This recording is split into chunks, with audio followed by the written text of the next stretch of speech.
A guest on the podcast this time out is Kieran Fisher, frontman of Tonto. They release their debut album, Hope, Faith Carnage, on the 28th of February, which is this coming Friday. Kieran started out in his first band, the Good Daze, before recording a solo album, Pay for the Privilege, and then ultimately forming Tonto because he wanted the band vibe round about him again. In his career, he's supported Jerry Cinnamon.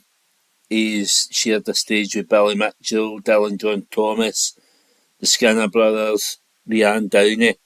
Lots and lots of big names. But last year woke up to the struggles that he'd been battling with addiction issues, and he spoke candidly about these issues and what it took to get him clean.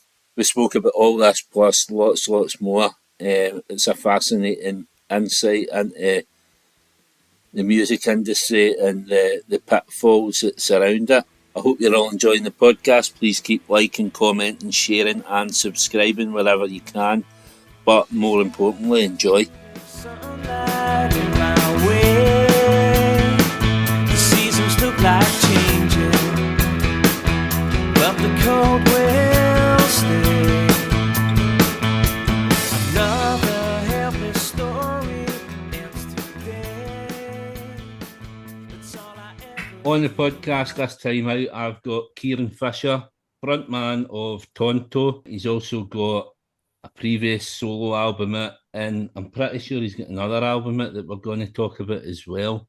But what I like to do at the start of the podcast, Kieran, is get right back to the start, what life is like for a young Kieran Fisher growing up. All right, man. Thanks for having me on, mate. I appreciate it. Young Kieran Fisher. Well, obviously grew up in Alloa. Everything was pretty normal. I stayed with my mum and my dad, and that. My mum died when I was 11, so then moved in with my dad. I always thought I was pretty well behaved, but I was always a bit of a hyper kid.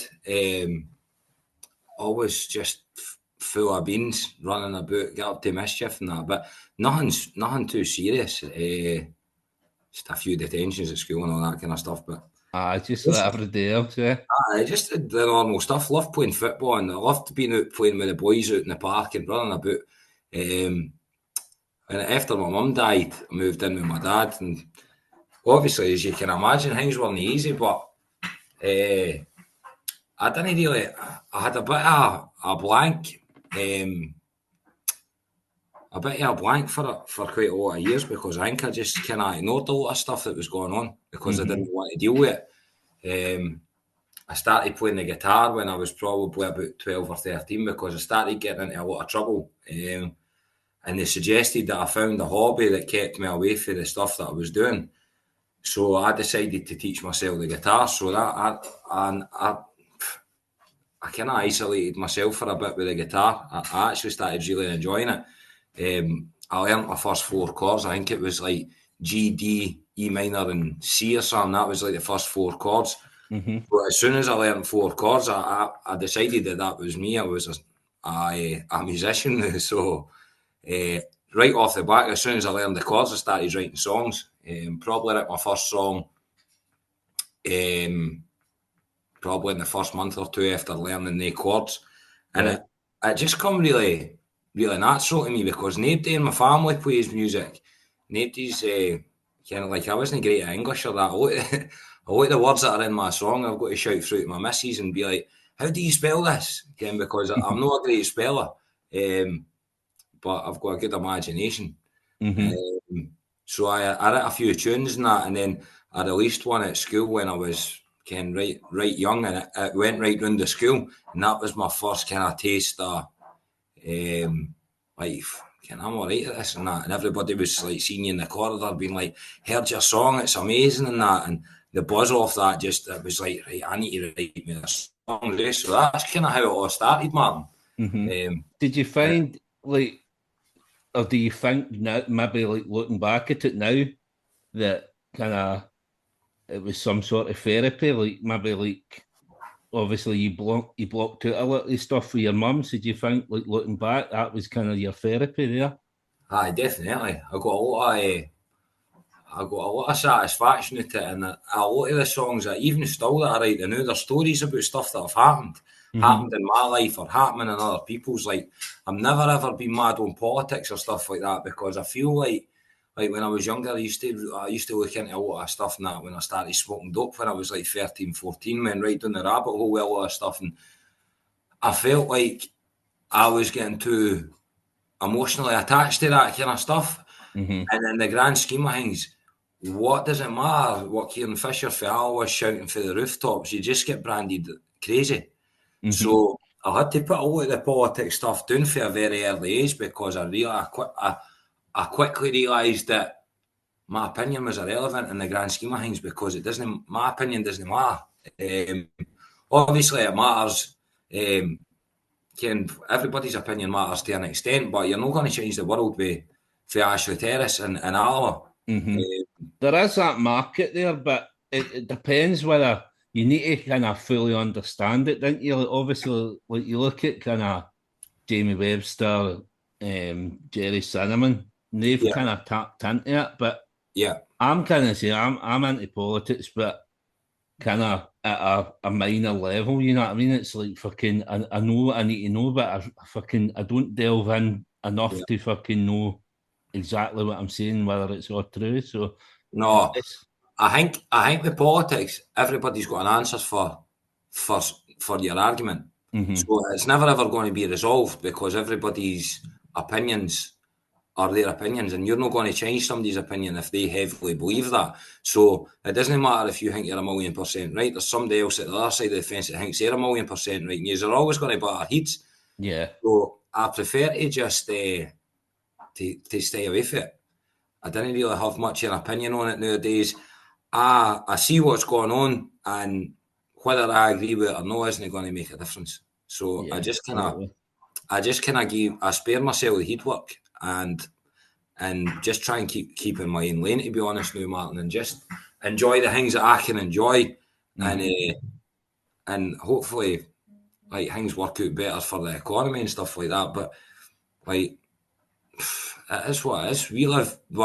There's a lot of positives we're living in this country, and there's a lot of negatives, but it's the same in every country, eh?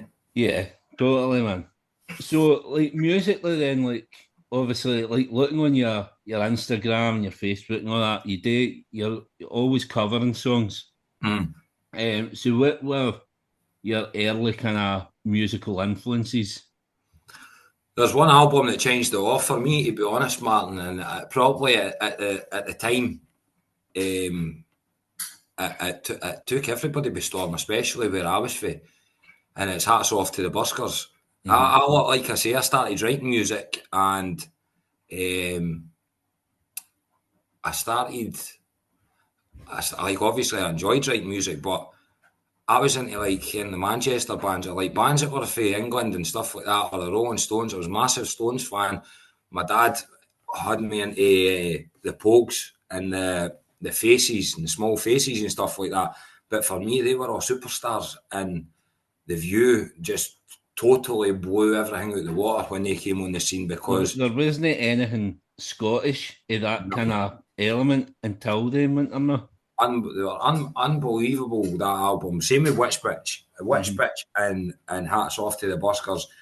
Just it kicked the doors off anything that I'd ever heard before, and I was obsessed with it.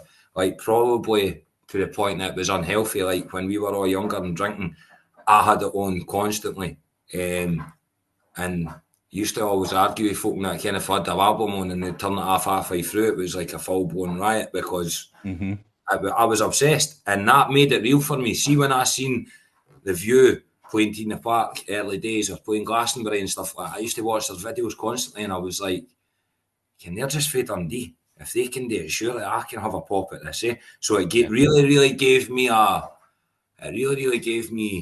hope that I could potentially be like that one day. And like that's really what spurred my songwriting on, to be honest, was that they two albums. Like, obviously I was always into all the music that everybody was into, but the obsession with music really came through the View when they came on the scene. They changed everything for me. I mind when Hats Off to the Buskers came out. I'd have been pub age by that point anyway. I can mind leaving the pub on a Sunday night and get a taxi from Motherwell to Hamilton to the Asda to get it at midnight. Aye. And that for a few albums, when about in the Libertines' second album, all of them.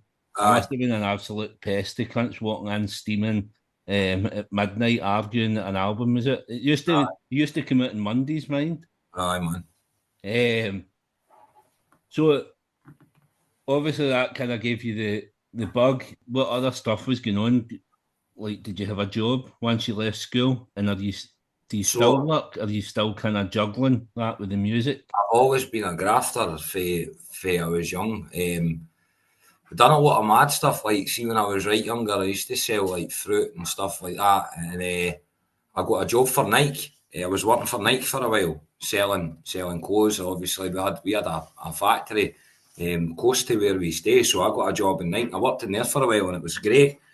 But as I was getting older, I was getting more into the music. Like, the obsession with music is probably like the way that I deal with everything else in my life. Is I've got a very addictive personality, as we'll talk about later on in the show. But I worked in Nike factory for when was it, man? I think I got the job as soon as I was eligible enough to get like a job properly through the books. I was working while I was still at school too. I worked there, and then this kind of went down like a lead balloon, because obviously I come from a working class family, so everybody believes that you need to work to pay your way. And I decided that I wanted to be a busker full time, because I was doing busking at the weekend, and I think I was getting paid about, the wage was like at Nike was like £7.14 or £7.21 an hour or something. Maybe even £6, but I think it was like, if I worked an 8 hour day or something, I was making 49 quid before tax. So it was like I was making buttons, in my opinion, because I was going out of the weekend and doing busking, and I was making like 100 quid or 150 quid in 4 hours.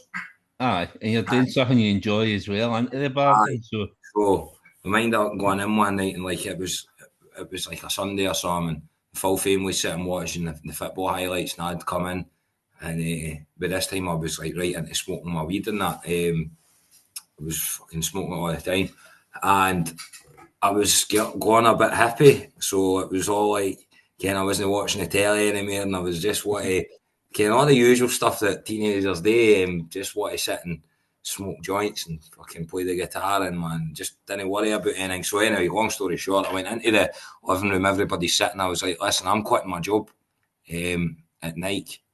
And they were like, no, you're not. I says, no, I'm going to quit. I'm going to be a busker. So that went down like a lead balloon. But I ended up not doing it straight away, because they were pitting me off. I don't know how deep you want to dive into these things. If you want the real story of why I left, I can tell you. We'll chuck it in. Aye, so we were playing this festival down in Dumfries, and we got this acid, which we thought was acid, but it wasn't actually acid. It was called Bromo Dragonfly or something. But we took it on the Friday, and ended up, it was like, we were tripping for like 76 hours or something. It was crazy. Like, we never got to sleep, and Fag boys started greeting everything because they thought we were on a permo, like we weren't going to come back. But I was meant to be working on the Saturday, and it was like 6 o'clock in the Saturday morning, and I was like, what am I going to do? So I ended up phoning in and being like, listen, I'm not coming back. And they were like, you're not coming back? I was like, and obviously I was still heavy tripping, so I was like, I'm not coming back, mate. That's it. You'll not see me again. So that's how the job went. That's how my career finished at Nike, and then the busking started full time. And whereabouts were you busking? Just in Alloa, or were you going to Edinburgh? In Stirling. I tried everywhere. I've done a lot of places, done Dunfermline, done Glasgow, done Edinburgh. I found that because of the amount of buskers that were in Glasgow and Edinburgh and that, you never got as much money as, see, when I went into Stirling, because there was always like a couple of guys, like there's a guy called Bongo Terry, and he played the drums and just like shouted at folk. That was like the only real busker. There was an old guy with an accordion and that. I was like the first proper guy that went in. I had a wee street amp and that ran on batteries with a microphone. Mm-hmm. I'd got the full setup and that, and I was decent. I wasn't to the standard that I'm at now, but for a young guy at like 16, 17-year-old, I was just making a go at it, and I found that I was really successful with it. One instance was, I think it was 1 year Tina Park was on, and I just like, I flew with the seat in my pants. So when I needed money, I went out and sang, and then that gave me enough money for a couple of days, and so on and so forth. My wee brother, I don't know why I never had a ticket for Tina Park, but it was his first year that he went, and he went away on the Friday or the Thursday, and I was sitting in the house, and he come strolling in on the, like, it was only there a day anyway, and he come strolling in at night, and I was like, "What are you doing?" He was like, "Oh, that's enough for me." It was a year that it was proper flooded. Aye. I It think it was was 2012 or something. Mm-hmm.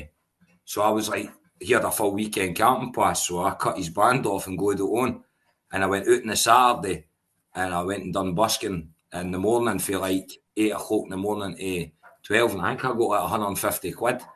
So I went and got myself a pair of jeans and a jacket, and then went up to Tina Park with the money for the busking, and that was me for the weekend. So it gave you a lot of freedom. Mm-hmm. You didn't have any ties, but if you needed money, you had to go and sing for it. I know I'm pals with the drummer for the La Fontaine's, Jamie Keenan. Aye. Pals with him and my other pal Jim. He's just, the two of them share the same busking spot in Wishy. But Jamie done that. I think it's only a couple of years ago that Jamie actually went and got a real job. He just survived on the busking, and they brought out 4 albums with him just fucking busking. So it can be done. It's funny, right? Obviously, I left school and I was working at night. I seen a lot of people for their true colours when I was busking, right? So I was busking through choice because I've always been somebody who keeps their cards close to their chest. And I was making a lot of money. I was making more money than I was making when I was actually working at my proper job. Mm-hmm. So I seen a lot of folk that I was at school with, and they were walking by me like they know me. And I was like, what's happening here? And then the more that I'd done it, folk were obviously saying, "You seen Kieran? He's out begging in the streets and that." And I was like, "What the fuck?" That's mental, isn't it? Though It's crazy. The perception, people's perception. Yeah. I Like, would never pass a busker with getting money, and that's no because I fucking think they need money. It's because if you're out there doing that, you get a talent. You know what I mean? So just small. think At people the should be time, rewarded. it's no. Like, you know what busking was like before we had TikTok and everything. Like, now it's quite glamorized. Mm-hmm. But before, back then, like, and I felt like it was, it was quite free, especially here at small town mentality. So folk were quite judgmental, eh? Don't get me wrong. There was a wee boy down in Motherwell, an older boy, and he used to play fucking Twinkle Twinkle Little Star whenever the rains went by. You know, it was shite, but. Aye. Obviously, like fucking, as I say, my mates, Jamie and Jim, they were good, and they were doing probably the same sort of songs you were playing at the time. Aye. So obviously, like, I had you on my last podcast, Typical Time. You and Bazza Mills were the first guests on it, and I think at that point we kind of talked about your solo album. Yeah. Which I was well familiar with, but obviously I've been doing a bit more research. Yeah. Scrolling through all your Instagram for fucking years ago. Yeah. So was the first band the Good Daze? Aye, that was a while ago. Aye, that was my first band. Is that, I've been listening to an album on Spotify. Is that you then? There's an album on Good Spotify. Daze album, aye. I wrote that when I was at school, aye. Aye, because I'd never heard that up until this week. And I was listening to it again today. It's a fucking class album. Aye, that was when we were into the mushrooms and that. That's where we went a bit psychedelic, eh? Aye, well, it's well good, man. I'm mega impressed. It's on my rotation now, which it's kind of one of the things I've learned, because I just assumed that the pay for the privilege was like the first thing. But aye, so what was the script with that band then? So we got together probably, I think it was second year. And it just kicked off, like I was saying earlier, see when I wrote that song and it went round the school, it was like, I don't know, it just kicked off, and then like there was a few boys that were like right decent for our age. We all just got together, but we were on to like, I don't know, man, we were on to just like fucking taking mushrooms. The mushrooms used to grow up behind our school, magics, and that we started taking them, and it was just playing music all the time. Like we were obsessed. It was like obsession. We used to take the guitars away and go up the hills and that. I used to get a row all the time. My dad said, "You're not going camping this weekend," and I'd already stashed my tent in the bush at the end of the street because that's what we just used to disappear. Big bag of mushrooms, take the guitars, man, right, light a fire and just go for it. Just right, like I was always writing tunes and like rehearsing and stuff like that. It was a great. It was probably. It kept me away from a lot of the stuff that I ended up getting involved with later in life. And I'm kind of glad that it did, because if I'd have got involved, the stuff that I got involved in later in life, I probably wouldn't have been as lucky to get out it. Yeah, well, that's it. Obviously, the later you come to it and you're a bit more mature and a bit more kind of worldly wise and able to deal with things in a different way. Aye. Like, so how did you record that album? Was that all kind of self-recorded? No, we done that live. It was a cracking place. For the life of me, I can't remember what it was called, but the actual studio was down the stair, but they had it mic'd up in this big amphitheatre up the stair. We recorded that album live. Right. And it was a great experience. Like we were there for 2 days.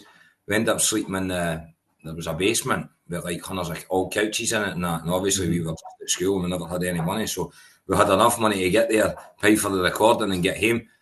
And we didn't really work out how we were going to stay. So the guy was like, "Oh, there's loads of couches and that down the stairs." So we ended up sleeping down the stairs in the fucking basement. Like, so whereabouts was that? Honestly, for the life of me, I would actually love to know where it was, because I'd love to go back. Right. I couldn't tell you where it was, who it was that recorded it, because by that time we were like, when we were recording that album, like I didn't. This whole thing's played with drugs, but that's what I was into. We used to put the stuff into the milk and drink the milk, the dope into the milk, and that's what we done for that album, and it was class. It's a brilliant album. I say I've listened to it right through a couple of times the last few days, and I'm mega impressed with it. I hadn't listened to it for a while, and then I can't mind how I ended up listening to it. I think somebody sent me a song off it, and it's mad to think how, like, you can hear how young I am in it compared to my voice. You can tell the voice straight away as well, man. You've always had that strong voice. So how did that come to an end, and then like the solo stuff start? It came to an end probably. I just kind of felt a bit in the end, to be honest. It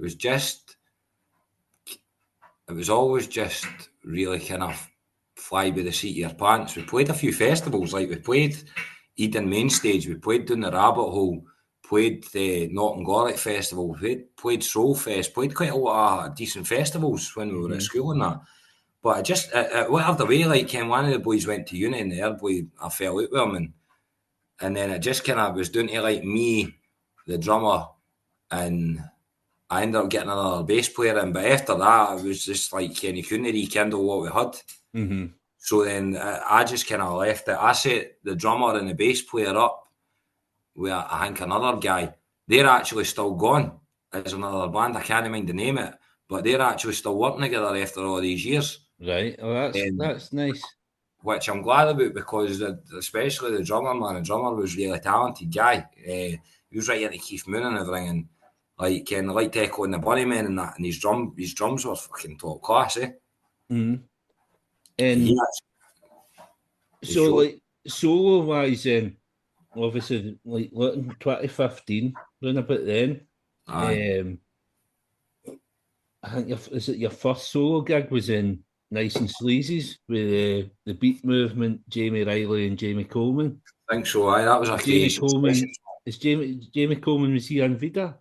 Is that right? No, that's Jamie Pollock. Jamie Pollock. Jamie Pollock actually designed the the new vinyl cover for us. Did he? Vida, aye, for this album that's coming out. He's kind of went to ground. You can't get a hold of him on any socials either. I think he's just quite happy doing what he's doing, mate. He's married and that now, and he's just. I mean, I had him on early on this time for Heroes, like maybe episode 8 or something. But he gave me that vibe then. He was quite kind of I'm comfortable. still mates with Jamie. Me and Jamie went to school together. Right. Like I've known Jamie for years. Me and Jamie, we actually played in the same football team when we were kids, right through. And like me and Jamie were in the same class and that as well. I mean, he's a talented guy. He's a loss to kind of music. He should be making music still. You know what I mean? But tunes that he done with Vida when they were together was fucking phenomenal, man. Yeah. He's obviously done some. He brought a couple of solo ones as well. And for whatever reason, they just kind of disappeared. But it was class. I've never ever spoke to him about it, man. I don't know what happened, but I always felt the same. Like, and I feel like see his dad. I used to go up to Jamie's house when we were younger. Like me and Jamie were like really, really good mates. And see his dad Alex. His dad's unbelievable on the guitar, and he had an old Ovation guitar, and I always used to go up there because I loved the guitar, and Alec used to show me stuff and that, and then Jamie would be on the computer and that, and I'd be blasting tunes and everything, and it was class. Like, that was a great time in my life as well. Like, so around about then, you kind of you supported John McCulloch as well. Aye, that was at Hard Rock Cafe. Mm-hmm. So you were I don't know what happened to him. Because he was really good as well. He's just disappeared as well. That's kind of the thing. See, like with solo acts, did you find it tough to kind of keep going, because there's so many kind of like run about then, and even now they're kind of the solo artists is kind of coming back to. I think solo artists are coming back. I mean, I think I done really, really well when I was solo. Like, it kicked off for me big time. I was supporting cast. I supported the Snuts, Jerry Cinnamon, loads of big. I supported Kyle and that with the View. Supported, like, done a lot of bucket list stuff that I really wanted to do. But see, when I was on the bills, it was like I was playing, and then there was a support band that was coming on after me, and I was looking at them and I was like, I can write better songs than them, but they've got a bigger sound. And I'm like, I'm going to need to get a band.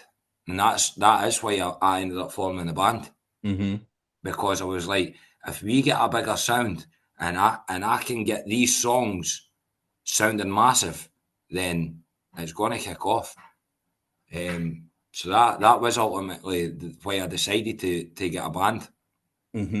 Well, before we go into that, obviously, solo album came out 23rd of February 2018. Pay for the Privilege. The album launch, I can mind seeing it at the time. The album launch, you had Billy Mitchell and Dylan John Thomas supporting you. And I can mind looking at that lineup and thinking, could you imagine like the 3 U's as like a wee group? Because I mean, I've loved Billy Mitchell right from the start, and obviously at that point, Dylan John Thomas was just kicking off as well. Three of the most talented kind of singer-songwriters of that time on the stage together. Top class, man. That was different level. Like, I still speak to Billy quite a lot. I was actually with Billy. It was either last weekend or the weekend before. How's he getting on? But Billy's sound, man. I mean, another guy that he's not released anything for a while, and again another loss. He's doing a lot of uni work, He's doing a lot. He's learning about obviously the music production side of stuff. He's got a studio and that set up. Billy's no daft. Like, Billy writes good songs and he kens what he's doing. I always ask Billy for advice quite a lot, because, like you say, he's just one of the guys that I've got to. But that was a class gig. Me, Billy Mitchell, and Dylan John Thomas. Like, look at Dylan now. It's wild what he's achieved, and I'm hopefully I'll not be far behind him now that I've got my shit together. Obviously supported Kyle Faulkner in about that time as well. You done EH6 festival. Was that Michael Ward that runs that? I Wardy ran that. That was that's probably to date one of the best gigs that I've ever done. I see the lineup on that as well, man. See, Unbelievable. looking back at it, man, I what a still like. didn't know how he pulled it off. Honestly, it was one of the nights, one of the weekends, to be honest with you, that was it was just name after name after name. I can mind walking about backstage, and it was like, in every room you went into, like Kieran Tierney and that was there. And I walked in one night. Kieran Tierney was there sitting talking to Jake Bugg, and I just sat down, and it was like, what's happening? And everybody's just blathering like. That's it. I can mind Kieran Tierney talking and getting some interview, and he can mind because he's big into Jake Bugg. Mm-hmm. Obviously, Kieran Tierney stayed on the corner for me. Aye. The Celtic Barcelona game, see when we beat Barcelona 2-1. Aye. I was at that game, and we had to wait. I think we had to wait like an hour after the game to bring Kieran home. Kieran was a ball boy that night. Mm-hmm. And then you look at him now. Can't wait to have him back at Celtic, man, in the summer. Definitely, mate. Definitely. 2019, a year after the album was released, your wee girl was born. Aye. That's mental. How did that work? The 23rd of February 2018, the album came out, and then the 23rd of February 2019, my daughter was born. Like, you couldn't script it, eh? And you know what? You know what as well? That's when she was scheduled to be born. Right. Because you don't find that very often. No one comes in a due date these days. No, it was it's mad. I still can't get my head around it. And that's why, like, especially with the path that I'm on now, I always think there's been something happening in the background there it's like God's plan, man. It's weird. There's definitely something going on, eh? Mm-hmm. And then obviously that year you supported John Power. You played King Tut's, I think, for the first time then as well. What was that like playing King Tut's for the first time? Just obviously, I mentioned kind of in the chat we manage a band, and kind of for them to play King Tut's kind of early on, like within 4 or 5 months of forming, they played King Tut's, man. It was like massive. So how was it for you playing that? Just like Ken, it's one of the bucket list places, eh? It's the same. King Tut's, the Barrowlands is one place that I've never played, and that's on the bucket list. But you never forget your first time, eh? It's like walking onto that stage, and again, seeing there's a bit behind the stage in King Tut's. Like, see if you're standing on the stage up above it, there's a big girder, and it's got everybody's names on it, and Ken folk that have played in the past and that, and it's just steeped. I've seen the boys looking at it the last time we played, and they were all pointing up to it. It's just steeped in history. Ken walking down the big stairwell for the dressing room, down to the stage and that, and just all the things that I've seen other bands doing when I've been to see them, and then I eventually got an opportunity to do it. It's like, it's stuff our dreams made of. Yeah, it's like the buzz is that you get for doing stuff like that is better than drugs. Well, that's it as well. See, like all the wee buzzes you get, because I can mind it was the Scottish Cup final or the Scottish Cup semi-final. See, when we played Aberdeen, I think it was, and we were meant to be going in to record an EP. One of the band was at college, and they were getting the recording studios at college and it got cancelled because of the university strikes round about then. And we got that message the day of the semi-final saying, no, we're not going to get into record, and it was going to be into like the next term after the summer. So we were all gutted, and then literally that was the Saturday, and then literally the Monday we got offered the King Tut's gig, and music's got that sort of gift to kind of bring you down and then giving you a lift again, hasn't it?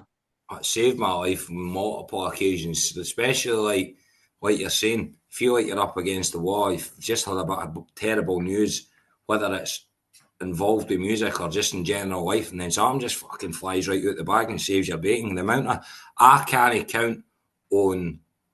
I wouldn't be able to tell you how many times that music's been there for me. Like, Ken, if you're money worries or you're feeling down, or you're things aren't going your way, or the next minute you get a phone call saying you want to support John Power, or Ken, like, or there's or like you're skint and somebody's phones you and says, any chance you could do a gig for me, like soon as, and you're like, mate, I'm Ken, what I mean, you're falling at the top of yourself because you're like, how is this happening? I think there's like a higher power looking down on. 100%, mate. You know what I mean? 100%. I'm glad you said it because I didn't like getting too spiritual with people because I know that it can be a bit cliche, but a million percent, that because there's far too many things happened in my life that there can't be. Because, like, there you go with my daughter with the first album. How did I bring my album out and then exactly a year to the day, my firstborn child came? There's definitely something in it, man. It's and then it wasn't long after that then that you kind of lockdown came. Is that when you kind of formed the band? Aye. Or was that kind of was lockdown the trigger for it, or was it already in motion by then? Oh, it was already in motion. We were actually getting a bit of traction, and then it all fell on its arse. We'd be accepted to play a few festivals, and then we got the news that obviously everybody was going into lockdown and everything was getting cancelled. So it took the wind right out of our sails, which was really, really disappointing looking back because it flung us back. Probably flung us back, I don't know.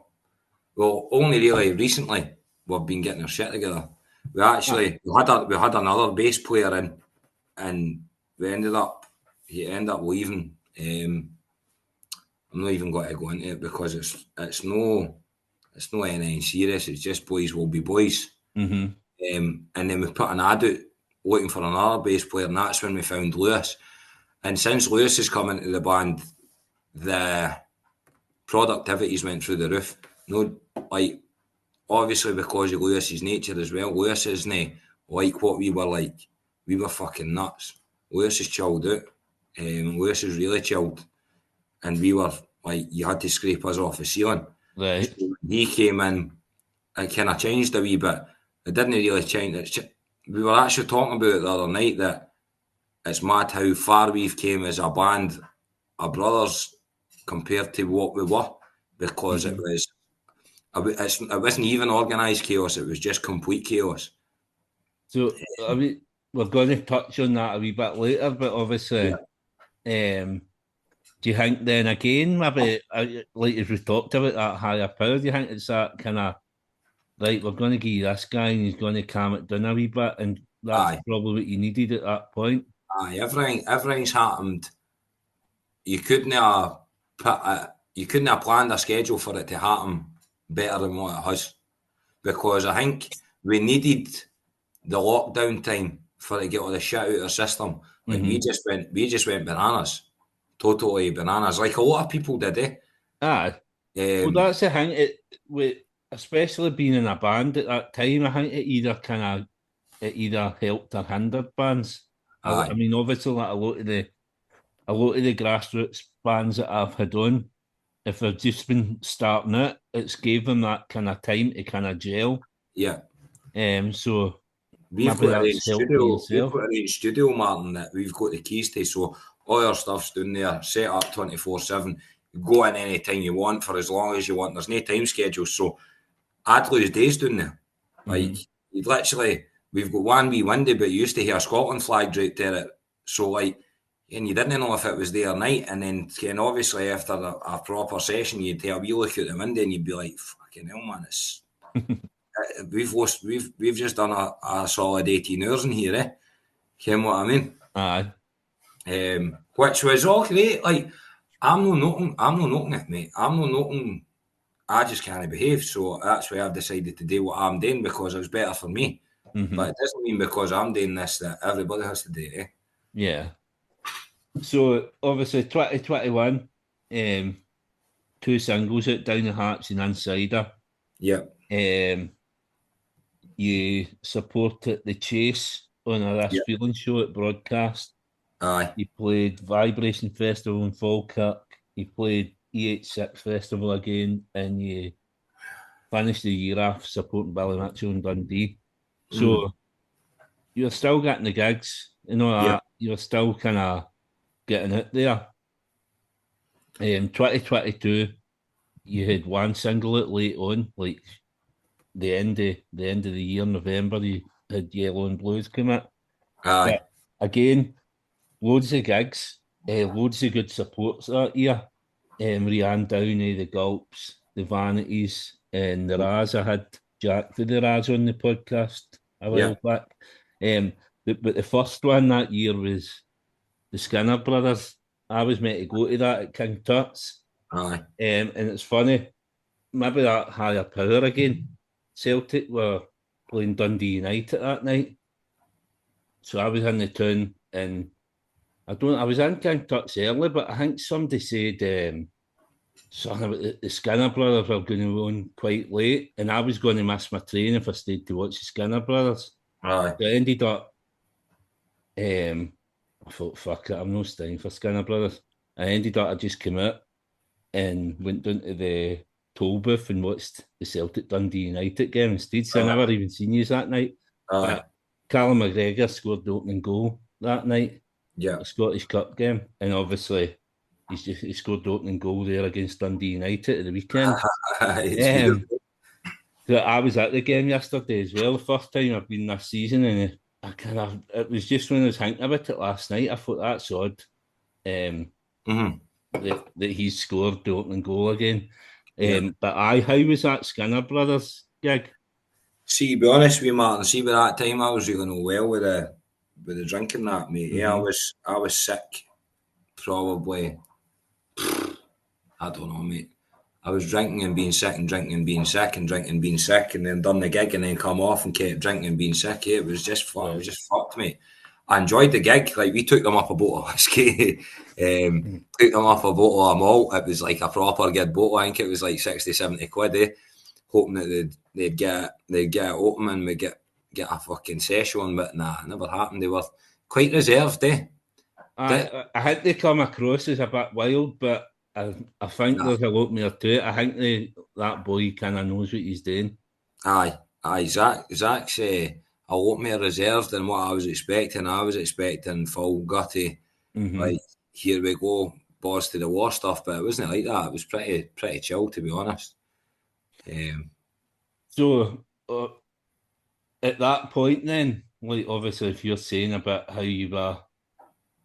things were going in the band at that point with the drink and all that, at what point then did you kind of acknowledge that you had a problem? Ken, what, Martin, I never ever thought that was a problem. I thought that it was just me. I thought that was just the way that I was. Honestly, there was something that happened when I got 3 weeks into recovery that probably will stay with me the rest of my life. And it was my stepmom, Caroline, and she's my number one person. She knows stuff about me that nobody knows. And she said to me that she had just thought that was just the way I was the rest of my life, and she had just gave up. Like, Ken, she didn't expect me to stop ever taking drugs or drinking alcohol and that. And to hear it for somebody that I love so much, it was like, fuck me, man. And it wasn't because they were geeing up on me as a person. Like, they were always going to support me in anything that I'd done. But I just didn't listen to a word that anybody said. And I thought that this is just me and this is just what I do. And but in reality, I was just lost, just a scared wee boy that was just using substances to drown himself, more or less. So was there like any sort of kind of moment? I can mind Facebook, and you put up a video on Facebook. I think you were away on holiday with your missus at the time, in the rain, and it was after a Celtic Rangers game or something, and you posted a video on the balcony. I can't remember, but you were singing a song or something. It was quite a funny video. Aye, that was chaos. So that was. And you turned it round to your missus, and she's telling you to fucking, it's 2 o'clock, Kieran, get that fucking camera off. And Aye. it was, as I say, I was saying to the missus beforehand about it, I was explaining to her about you. And it was a funny video. There was a series of kind of videos like that. Aye, it was And constant. I can mind going back to look for it, and then it wasn't there. Mm-hmm. And obviously it'd been taken down or whatever. So was that kind of run about then was when you kind of get the kick up the arse that you had to do something? I don't know, like that night I went away myself, like Ken, I went away down the Lara Beach myself, man, and it was like, I think it was Celtic Rangers were playing, Aye, and aye. I don't know, man, I ended up flying chairs about and everything, and fucking, like, obviously cocaine's really frowned upon in Turkey because of the religion and that, and I didn't understand that at the time, so it was just like, I was just a man possessed, see when I got that, it didn't matter what I drunk, man. It didn't matter if I drunk beer. It didn't matter if I drunk whiskey or vodka or gin. It all ended up the same way. It was just chaos, just total chaos. But I actually, I spoke about it now, and it's like, see, for years I didn't feel normal until I was like the full place was on fire. See until the full place was in an uproar. That's when I felt normal. See, when it was normal, I felt abnormal. If you get what I mean, like Aye, that. aye. I ended up just about getting lifted that night in Turkey. I managed to get a taxi back to the hotel. Then I got into the hotel and I'm running about, and it was like full fucking place. I turned the full place upside down, which I'm not proud of. It's no big and it's no clever, No. But And that went on. the thing is, it's no you. You kind of know that, like, deep down, it's no you, but there's something else there that's kind of controlling it. It's it's an incurable disease, and addiction doesn't discriminate for anybody. It doesn't care who you are. Like, Kenneth, I thought that I loved it, but in reality, see if I never had any responsibility and I didn't need to work or look after my kid or stuff like that, and then it would be like the music took a back seat because it was just I just loved it, And everybody goes on about, oh, it could be trauma, or it could be this, or it could be that. See, in reality, it was because I just fucking loved it. Right. And I didn't make any excuses about my my intake of alcohol or drugs. The reason that I done it was because I wanted to do it. So when going back to your question, sorry anyway, but when it really kicked in that I needed to change is because Jason, your drummer in the band, me and him always drunk heavy together. Lyle we always got mad with it. Like, they didn't get mad with it like I did. They were just more into drinking. It was Jason decided to get clean. So Right. Jason started it. Jason actually started this whole thing. Without Jason, I would never ever have probably got clean. I would have always wanted to, but never had the willpower. So Jason started, and I think I was like, there's no fucking chance he's going to do this. You know what I mean? You know what it's like, because I got the same thing when I started. And next minute, that's me a month after drink. That's me 2 months after drink. That's me 3 months after drink. And I'm like, you're gone for this. And he was like, mate, I'm fucking sick of it. And then I think after about 3 or 4 months of him doing it, because we were still going down the studio, and I was still doing what I'd always done, and he was just sitting looking at me like, fuck, I'm not in that state anymore. And then I just had a light bulb moment, and I was like, this needs to stop. If I'm serious about music, this needs to stop. If I'm not interested in music, then fucking carry on. You know what I mean? And I feel like I've got a lot more to offer than what I was doing. So, like you say, the year that the one song come out, the Yellows and Blues, that was just because that was all down to because there was more drinking getting done and there was more things. Yeah. So that's why there was only one song coming out. That's why the brakes went on everything, because that was starting to overtake what I actually cared about. So they gigs then, all the gigs were just kind of a way to kind of finance the next party, really. I see, to be honest with you, man, I can remember the Rian Downey gig because I would never ever, like, I've got a lot of respect for Rian, and like, I've got a lot of respect for everybody. It's not like I didn't respect the other acts, but a lot the other acts were guys and that, and everybody was saying a bevy and that, so that's kind of how it went. But obviously Rianne, she's like so innocent and polite and like just generally That's what Kyle said as well when he was a talking nice about it on the person. podcast. And Ken, her gran and that comes to the gigs. I met her gran. I've met a few folk that is involved with her, and I'm like, Ken, I'm not turning up here and going to fucking make these people hate me because I'm a fucking lunatic. I'm going to, Ken, give them the respect they deserve. She's an absolutely incredible artist with a fucking one of the most beautiful voices I've ever heard, and Ken, she deserved that respect. So that's why I never done what I usually do at other shows.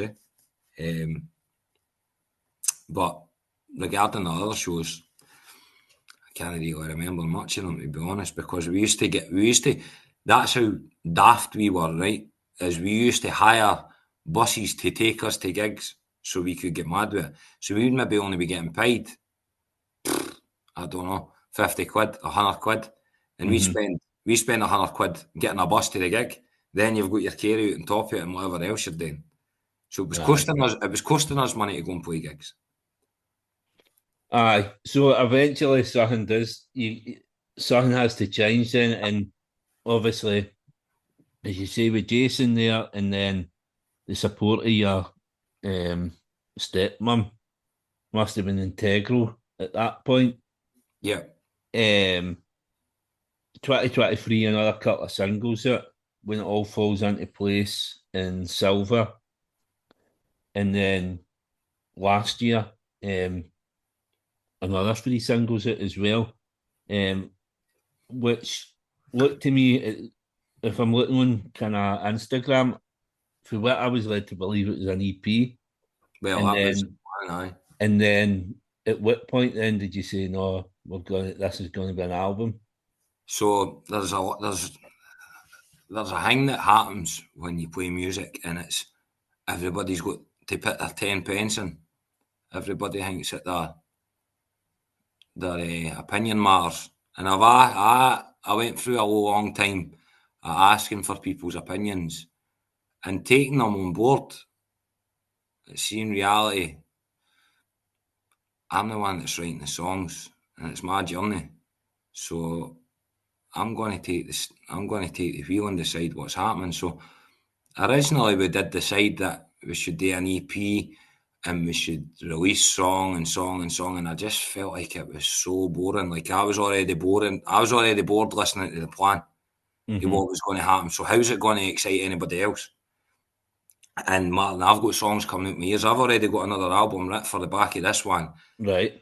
And I was like, I've got all these songs sitting here written, ready to go. Why am I releasing a 4-track EP, song a month, and then, like, I'm going to release an album?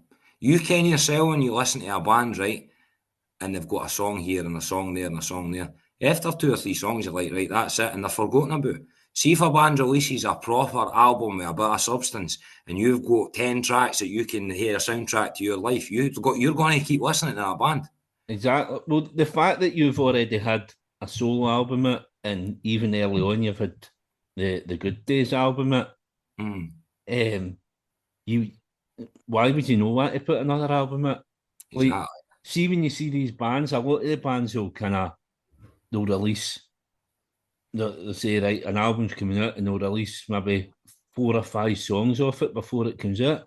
And see if it's like a 10-track album, it ends up there's only 4 or 5 songs that you haven't heard already. That's it. I kind of feel sometimes as if you're doing the kind of...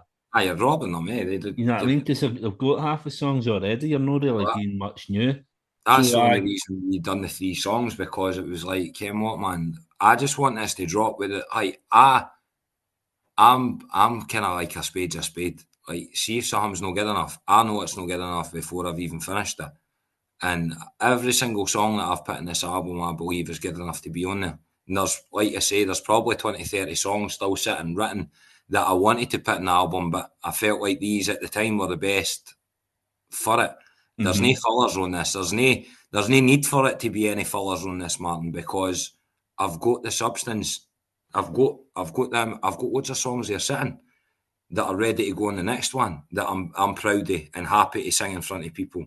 I play them for my missus all the time, and I'm like, what do you think of this? And she gives me her honest opinion.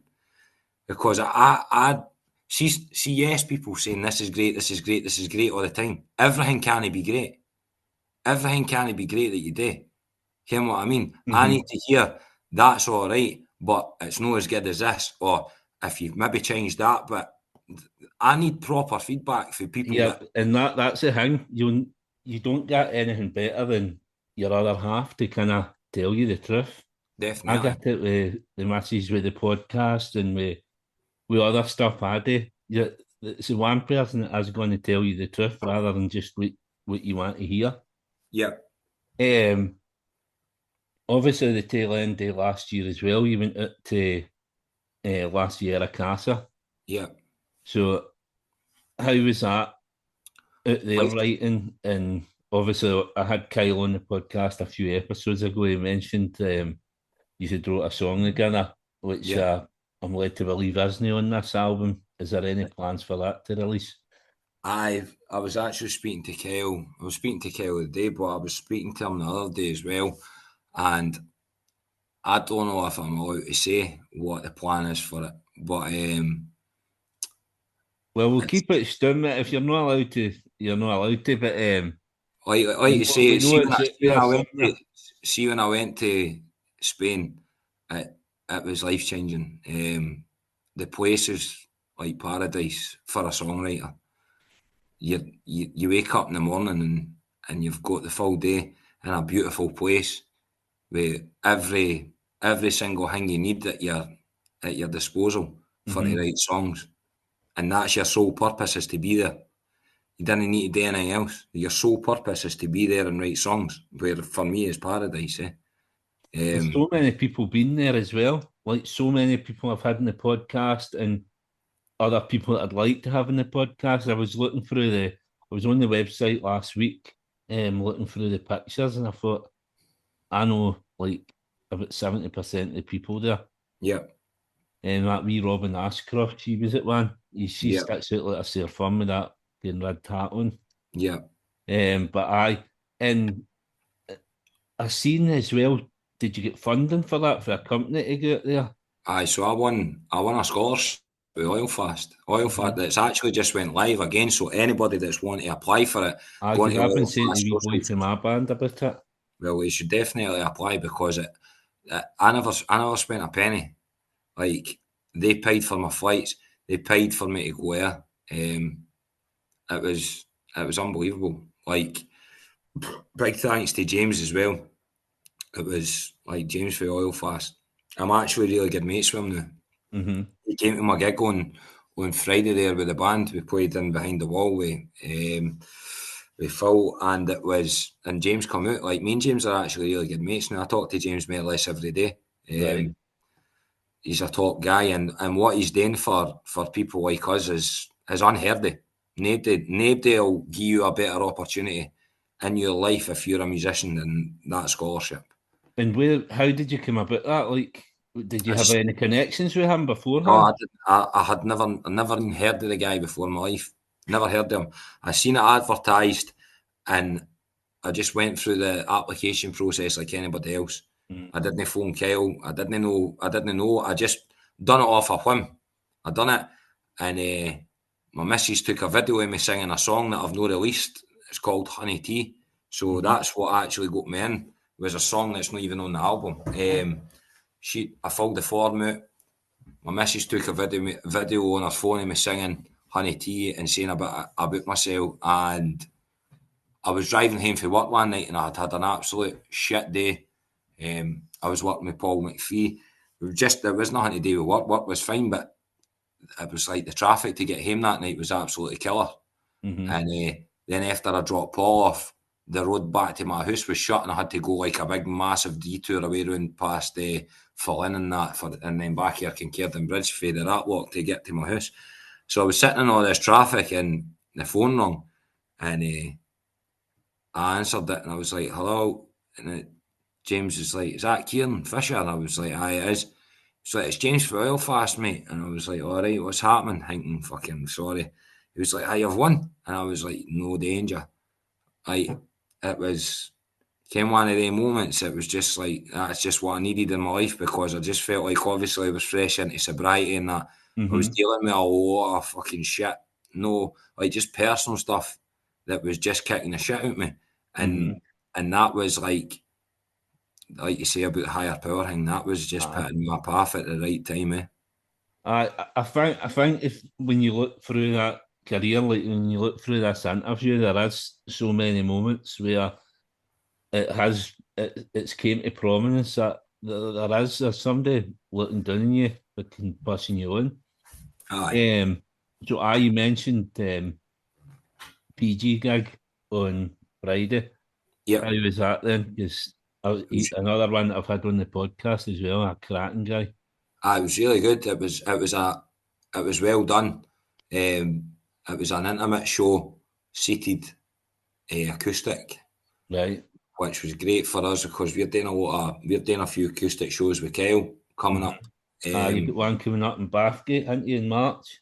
Aye, and there's another one that's not been advertised yet, but it was great because obviously we're a full band. It's drums, bass, electric guitar, and stuff like that.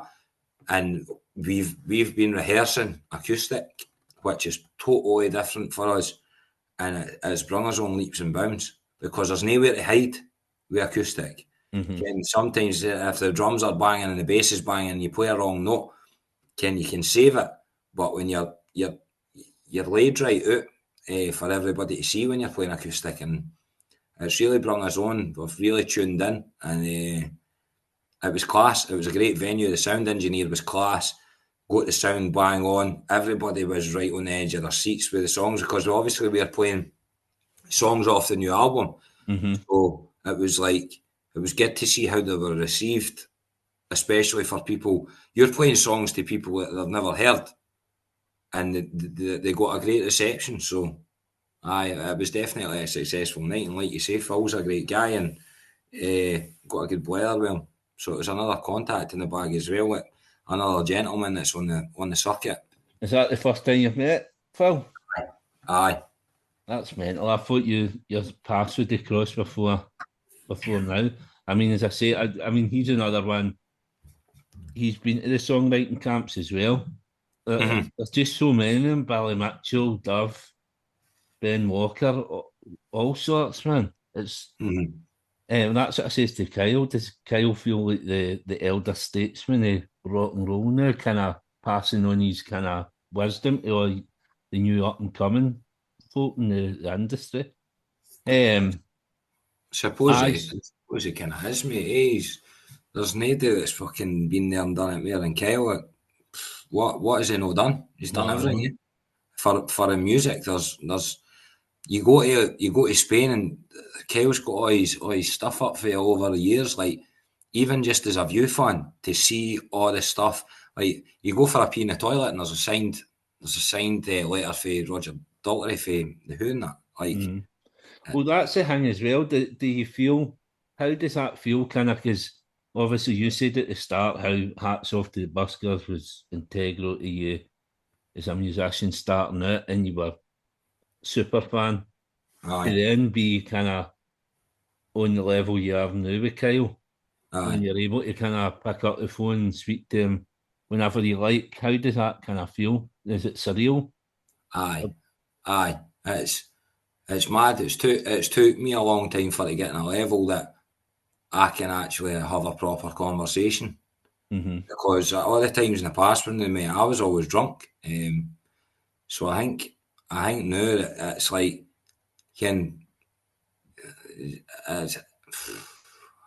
you can't really put it into words. It's everything that I always dreamed of when I started playing music, was like looking up to these guys and thinking, fucking hell, man, that's where I want to be. And it seems like it's just good to be a part of it. Eh? Like you don't ever take anything for granted. I think I'm learning more and more now that appreciating stuff, appreciating the journey. Like you're not going to appreciate when you reach your destination if you're not appreciating what it takes for to get there. Eh? So like you just, I don't know, you just got to take it on your stride, man. Eh? Like I've spoke to Kyle loads of times about it, and I'm like, Ken, I'm just an open book, man. Like it's good just to be involved. Aye. Well, so I mean, so that's all culminates then, and the album coming out, Hope, Faith, and Carnage, Yeah, out next Friday. yeah, I mentioned obviously the Kyle Faulkner support. You're booked to play Sound City Festival down in Liverpool. yeah.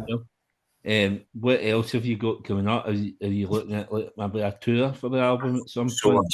we've just booked the local town hall at 700 capacity, Mm-hmm. and that's the 16th of August. That's going to be the biggest show that we've ever done. We're looking to sell it out. Mm-hmm. We've secured one support, but we can't obviously announce them until after they've played Transmit. And then there's another couple of we're going to put. So all in all, we're going to put us on 3 bands and an acoustic act as well. Mm-hmm. So for 17.50, I don't think you're going to get much better value for money, and it's going to be proper. Like we're getting the proper sound system and proper lights. Ken, like that alone's £2.5 just to get the sound system and the lights in. So it's like, Ken, we're not going to half arse this. It's proper. It's going to be the business. Mm-hmm.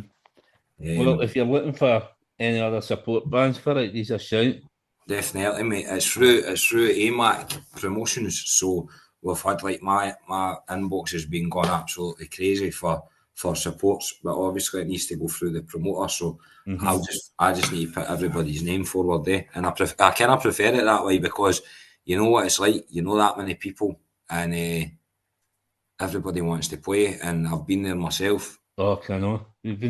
I've been hassling that DF concerts for the Pastel. I playing King Tut's 28th of February. I was trying to get on that, but I think they're fucking patching us for that. Mm-hmm. But you can only ask, can't you? It's hard, mate. You've just got to fling your hat in the ring and just see what happens, eh? Like I know firsthand how hard it is for to be involved with any type of music and how quickly it can disappear. Obviously, with the rise of the solo stuff, and then how quick it can go away. So, like, Mm-hmm. I'm a big supporter of anybody who fucking tries. I, there's a lot of times that I've been in people's company and they laugh at this or they laugh at that, and it's like, and that's as a musician who puts himself out there. It takes a lot of balls to get up on a stage and put yourself Exactly, out in man. front of. You've got to commend everybody who's got the balls to do it. Like I always like a few of my mates are into MMA and boxing and that, right? And I go and watch them and we talk about it and they're like, Ken Fish, I could never ever do what you do, get up and sing in front of all the folk. And I'm like, mate, I could never do what you do, is getting that ringing in front of all the folk. So everybody's got something, eh? And, Aye, and definitely. I'm a big believer in batting folk, man. Mm-hmm. Batting people at any level. And the camp's great for that as well. I learned a lot at the camp about because everybody's at different levels. So you mix with everybody, eh? Well, that's another thing. Like one of the things I seen on the website about that was this Casa Collective and how kind of all supporting one another, which I think that's a brilliant That's idea. top class, man. Top class. Because I was thinking about it. I don't know if I'd be able to join it just for the podcast as well. I was kind of thinking I'd be able to get all the people on my podcast and get that put out as well, advertise that. There's all sorts of ideas swirling in my head and stuff 100%, like mate. that. 100%. I dare say everybody that's involved in it would love to come on this. I was early moon when you asked me, mate, because it's See, the class. thing is, Kieran, I've been looking at you for I don't know about a year and a half, and kind of just thinking when was the right time, and then obviously you put that post out the other week, and I thought I just came home from work. It was at 4 a.m. or something. I messaged you. It was just that it was perfect timing. No, And it is, mate. what you said about Kyle, obviously, like Kyle, it's the same for me. Like I grew up like idolising the View, and then to kind of have him on my podcast. Obviously, I'd had Pete on and I'd had Kieran on, and I'd asked for Kyle a couple of times, and it been knocked back for whatever reason. He wasn't wanting to do interviews and stuff, and the timing just seemed to be right for that one. Yeah. And see listening to it back, like I've heard him on a couple of interviews, and see listening to the one that I done with him, I thought that's no like bigging myself up or anything, but it was the truest reflection of Kyle Faulkner that I think's ever been kind of documented, other than kind of maybe that Driver of Soul Aye, man. DVD. So um, I dream to speak to him, and so I can only imagine the way you were kind of. Aye, working with him has been class. Same with like Ben Walker. Ben Walker's been a massive, massive help. Like I met Ben at the camp and we just hit it off straight away. He's totally different as well, and he's really quite poppy as well. I was listening to his new song on Friday night, man. It's class. Aye, but even just as a person, like you could learn so much off him. Like Ben's obviously a bit younger than me, but the way that he presents himself and speaks, Ken, he's always got respect, but he's got a good head in his shoulders and that, man. You can learn a lot from him. Like I don't care what age you are. Like if you know the answers to the questions that I need, then I'm going to ask you. And like I was actually meant to phone Ben tonight, but I'm going to phone him on Tuesday now, just because I went and done a holiday and I actually bumped myself out. It ended up there was snow at the top and everything. It was a bit wild, like. And how's things for you and Baz? Do you still see him? Obviously, he mentioned I was speaking to him. We were at Jack Jones in November, and he was there. It was really at the Poetry Club. I've not seen Bazza for a while now. So we were at the Poetry Club, and it was Jack Jones for trampoline. It was the same night as the League Cup semi, Celtic Aberdeen. Aye. And apparently, he said, I'm speaking to Jack, again, another one that I've had on, and he says, we sold 50 tickets. He says, but there's nobody here. Literally, Jack Jones, Jack Valero, Billy Bragg's son, Bazza Mills, myself, and maybe another 8 people there. And it's like, I says, but you've announced this gig months and months ago before Celtic were drawn in this cup final. I said the majority of people that would come and see you would be Celtic fans, like left wing type people. So there was hardly anybody there. And then the High Flats played the place the following week, and it was Celtic. And it's like, but you know what I mean? Like Jack Jones has been gone for years, man. He's played so many places. It's just your luck. Aye, definitely. I felt really sad for him that night, but aye. Anyway, obviously the podcast called Time for Heroes. So the last bit of the podcast, I asked my guests to pick 4 heroes to come for dinner, why they're your heroes, and what would you cook for them. They don't need to be all musicians. It can be whatever walk of life you want. It can be family. It can be sports. Whatever you like, dead or alive. But 4 heroes. Why they're your heroes, and then what would you cook for them, just to see how good a cook you are. I would definitely invite Stevie Nicks. Right. You covered Landslide. Was that on that album? Or did it take off or what? Secret track. So that's right. That's where it is. Because I was looking for it, and it comes on at the end, doesn't it? It's a secret track, so it's added onto the end track. But I would invite Stevie Nicks 100%, just because she's Stevie Nicks. And what can you say about Stevie Nicks? It's just an icon. There's very many days that go past that I didn't listen to one of her songs. I would just love to invite her just to be in her company and speak to her. I'd probably invite, I don't know, can you invite Keith Richards without inviting Cotton and Ronnie Wood? Because I love them both. I'll give you them as one pick then. Right, well, they'd come as a trio, a double act, sorry. I would definitely invite them. Just mostly everybody that I'd pick, it would just be to pick their brains, just to see what they've been up to, and like what happened after this happened and stuff like that. One of the greatest documentaries, I seen that one on the BBC last year, and it was like an episode with each of them. Yeah, that was class, man. That's one that I really enjoyed that last year. Yep. I think it was last year. Yep. Aye.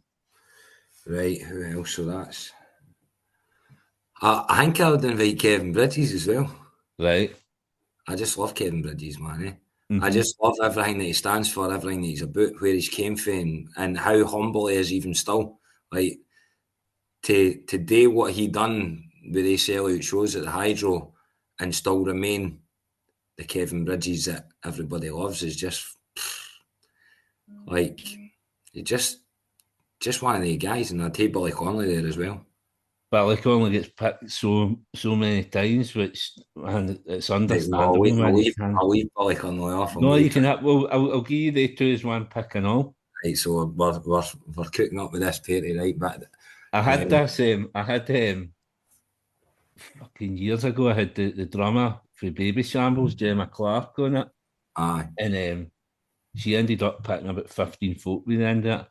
aye. So I Well, we would definitely hail of them there. So that's one more. Who would I pick? I don't know, man. You probably need to get the Gallagher's, eh? you take the two of them as well. Aye. You need, I don't know, you need... I think I'd be quite happy with who I've picked. Aye. I think just fucking Ronnie, like Rod Stewart in that time, man, he was unbelievable artist, eh? Mm. And Rod But, Stewart obviously got the history with Ronnie Wood as well. well, that's what I mean. It's like, for me, like growing up, well, I ken his deeds, right? But Shane McGowan would need to be there. You can tell that there's going to be a bit of Celtic chat at this as well, with all these Celtic supporters there as well. Kevin Bridges, Rod Stewart. Kieran Fisher, it doesn't get much more Irish than that. I'm proud of my heritage. Family originated in Ireland, but I'm far from a bigot. I'm a massive football fan, but I don't like the stuff that comes with it. Just like I was talking about at the start of the podcast with politics. For me, my brothers are Rangers fans. I've got family that are Rangers fans. I play a lot of gig for Rangers fans, and it gets kept separate for music. For me, I like the guys that I work with. I love getting tore into guys, and I love it when guys get back. Aye, that's if you can't handle that, then you shouldn't be starting. You shouldn't be saying anything, because if you're dishing it out, you need to take it back. When people start getting personal, start talking about religion or stuff like that, it's a no for me. Boys will be boys, eh? It's all right getting wired into each other, but then they start getting personal. And what's the script? Have you noticed this yourself? Like within the music industry, like Scottish music industry, what it's the majority of artists that I see anyway are Celtic fans. Like there's no Met. I can only think of Biffy Clyro, Wet Wet Wet, and Callum Beattie maybe as Rangers. But if you look at Celtic, like you get obviously yourself, you get Leanne, you get PG, Kyle. I'm speaking to Brooke Coleman tomorrow. She's a Celtic fan as well. And that's just like ones nowadays, Declan Welsh. That's before he even start going back a bit. Why do you think that is? I've never really thought about it. I think honestly couldn't give you an answer for it, mate. I could not give you an answer. Like my thoughts on it are that kind of Celtic's always been a bit kind of leftish and like more artistic, and I don't know if that comes across to the music as well. Like obviously Ireland's massive on music, yeah. Ireland's like Ireland, everybody going to, there's somebody playing a fiddle or somebody playing like some sort of instrument, eh? And I don't know, it's maybe just stems for that. Obviously, like my dad was a massive Celtic fan. That's where I started supporting Celtic. My dad got me into music. The Pogues was one of the bands that I always listened to when I was a right young kid. I've always loved Shane McGowan. And it wasn't even today with Celtic. I loved the music. Like before I even understood the whole thing that was connected. When I was a kid, I just loved the music. There was one song at the start, and I can't remember for the life of me what it is, but there's a big whistle and a bang before the song comes on with one of the Pogues songs. And I've always just got a memory of my dad, like, with the hi-fi on, and it would start quiet, and then he'd turn it up loud as anything when the whistle and the band come on, and then we'd jump about the living room. And it's like, Right. Ken, that's the reason that I love the Pogues. I didn't love the Pogues because of Celtic or anything like that. I love the Pogues because of the songwriting. Like Shane McGowan, the way he writes songs, I believe, has massively influenced how I write songs, because he's a storyteller, and I feel the way that I approach music is very similar. It's all stories that people can relate to. Obviously, with now being in recovery and coming out of addiction, this new album is based on all this shit stuff that happens when you're actively in addiction, and all the great stuff that happens when you start putting boundaries in place and looking after yourself, and starting to get the good bits of yourself back that you lost when you were fucking taking drugs and drinking. So Yeah. there's a lot of stuff to be grateful for in life. And Does it give you a sense of empowerment that you've been able to take your life back and kind of turn it in I'm a just, different direction? I'm just thankful for it every day. I'm by no way in any means a pioneer. This I'm grateful that I go off the carousel that goes round and round and round. That is addiction, because some people aren't lucky enough to ever get any peace for the thing that ravages through your life. I've watched people that I love ruin themselves in my town alone in the last couple of years. Of people that we've lost due to addiction is fucking horrendous, mate. Oh, I And know. And that's every town throughout Scotland and definitely, probably Britain. Um, but I mean, if if this episode goes out and if it helps just one person, then it's a success in it. So, I'm more than happy to come back on and do a full podcast on recovery, mate, because I could talk about it all day, mm, the highs and the lows. And the thing is, right, is see that if to finish on a high with a message, right, for people that are listening to this that are struggling with drug and alcohol addiction, is I thought that I was the only person that felt the way that I felt. But once I reached out and got help, I got to Cocaine Anonymous. And I've met people in that are fucking unbelievable. And you quickly realise that you're not alone. And you quickly realise that there is a solution. And you quickly realise that it works if you work at it. It's all very, very simple stuff. You've just got to accept that you are needing help. You need to accept that you're an addict. And all the rest of it falls into place. It's a very, very simple program. And anybody can do it. And if I can get through it, anybody can get through it.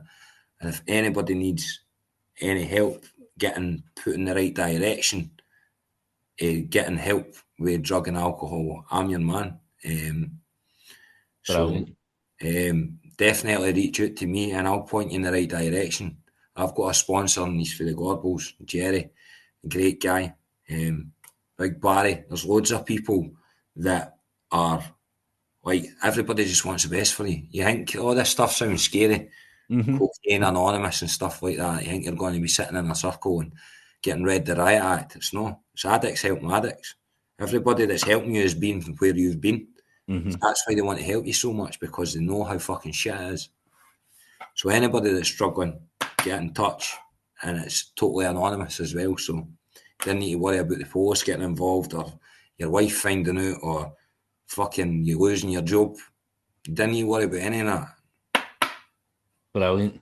That's an excellent place to end it, man. It's been an absolute pleasure having you on, speaking about your full career, speaking about your addictions and how you get through it, and speaking about this album coming up, which I reiterate, it's out 28th of February, next Friday.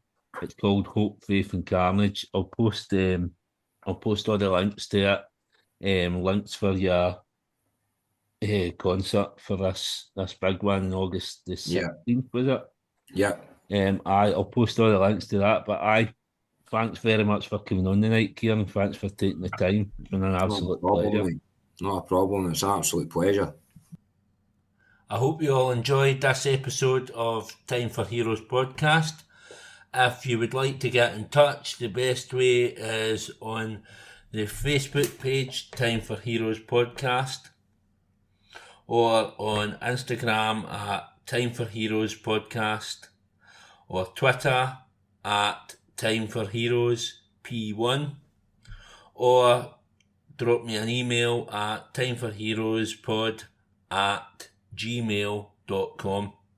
You'll find Time for Heroes on all podcast platforms, including Spotify, Apple, Google and Amazon. Please leave a review where you can, share with others, and more importantly, enjoy.